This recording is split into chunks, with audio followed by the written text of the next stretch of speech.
O silêncio era absoluto. Um silêncio denso, quase palpável, que pesava sobre a cidade vazia como uma mortalha. Os postes de luz, cintilantes e fracos, mal conseguiam rasgar a escuridão que havia se apoderado de cada canto. Eu, preso nesse ermo urbano, sentia o frio penetrando até os ossos, um frio que não provinha do ambiente, mas de algo muito mais profundo e sinistro. Havia chegado a esse beco por engano, seguindo um caminho que não me lembrava de ter tomado. Um beco estreito, flanqueado por edifícios altos e lúgubres, cujas sombras se projetavam sobre o pavimento como espectros dançantes. E no centro, sobre uma prateleira de tijolos coberta de poeira, ali estava o relógio. Não era um relógio comum. Sua moldura, talhada em uma madeira escura e retorcida, parecia sussurrar histórias esquecidas. Mas o que realmente capturava a atenção era a ampulheta em seu interior. A areia, de uma cor vermelho-sangue, caía lenta e inexoravelmente através do estreito gargalo de cristalografia. Cada grão era uma batida, uma pulsação que ressoava em meu interior com uma força crescente. Eu peguei em minhas mãos.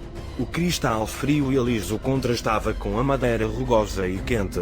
No instante, uma sensação estranha me invadiu. Uma vertigem, uma desorientação que me fez cambalear. A cidade pareceu se desfazer, as sombras se tornaram mais profundas e o silêncio se intensificou até se tornar um zumbido ensurdecedor. Foi então que ouvi a voz. Uma voz grave e profunda, que parecia surgir das profundezas de minha própria mente. Cada grão de areia te aproxima mais do fim. Eu me estremeci. A voz me gelou o sangue. Olhei para a ampulheta. A areia vermelha continuava caindo, implacável. E, a cada grão, sentia como algo se desvanecia em meu interior. Lembranças, emoções, até mesmo uma parte de minha própria identidade. Tentei me livrar do relógio, jogá-lo para longe de mim. Mas minhas mãos pareciam coladas a ele. A madeira havia-se aderido à minha pele como uma segunda camada, impedindo-me de soltá-lo. A voz ressoou de novo, mais forte, mais ameaçadora. Não pode escapar. Entrei em pânico. Corri.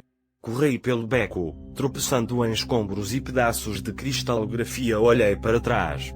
O relógio continuava ali, em minhas mãos, a areia vermelha fluindo sem cessar. E, apesar de que corria com todas as minhas forças, sentia que não me movia.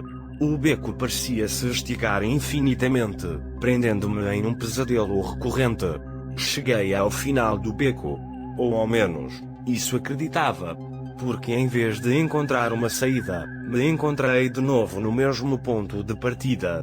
A prateleira de tijolos, a ampulheta, a cidade vazia. A voz zombou de mim. Acreditava que podia escapar? O tempo é um círculo. E você está preso nele. Tentei raciocinar, buscar uma explicação lógica. Mas não havia. Sabia, no mais profundo do meu ser, que esse relógio controlava o tempo, controlava meu tempo. E que, a cada grão que caía, me aproximava mais de um destino ineludível. Observei o relógio com atenção. Notei algo estranho. A areia, ao cair no fundo do relógio, desaparecia. Simplesmente se desvanecia, como se nunca houvesse existido. E, a cada grão que desaparecia, sentia como minha sanidade se estilhaçava. A cidade começou a se deformar.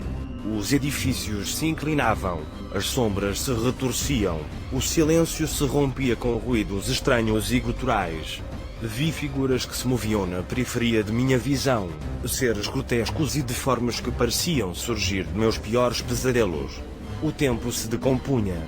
O passado, o presente e o futuro se misturavam em um caos confuso e aterrorizante.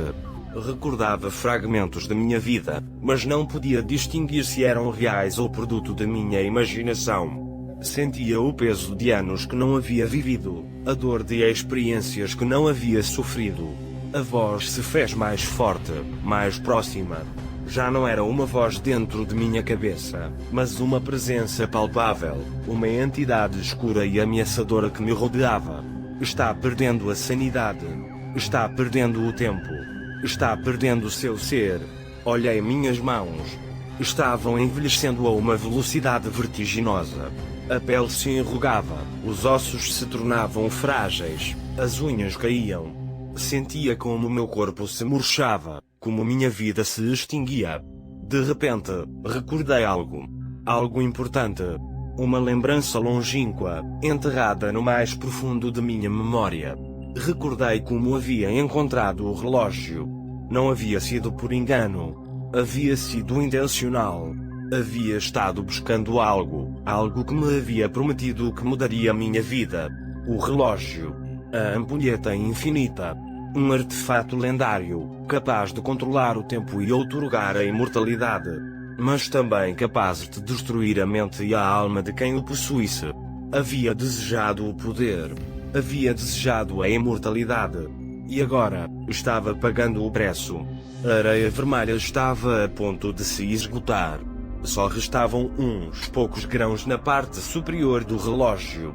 A cidade havia se convertido em um inferno dantesco, uma paisagem de pesadelo onde a realidade se desvanecia. A voz ressoou pela última vez, triunfante. O final está próximo. Seu tempo se esgotou. Fechei os olhos. Aceitei meu destino. Senti como o meu corpo se desintegrava, como minha mente se apagava. O último grão de areia caiu. E então, tudo se deteve. Abri os olhos. Estava de novo no beco. A cidade vazia, os postes de luz cintilantes, o silêncio absoluto. E em minhas mãos, o relógio. A ampulheta infinita. A areia vermelha começava a cair de novo. A voz, tranquila e pensativa, sussurrou em minha mente. Cada grão de areia te aproxima mais do fim. O horror me invadiu de novo. Havia voltado ao princípio. Preso no loop. Preso para sempre. Levantei o relógio, disposto a destruí-lo. Mas então, vi algo novo. Algo que não havia notado antes. Um pequeno botão na base do relógio. Um botão de cor prateada, com um símbolo gravado. Um símbolo que me resultava familiar. O pressionei. A areia vermelha deixou de cair. O relógio se deteve. A cidade deixou de se deformar. A voz se silenciou.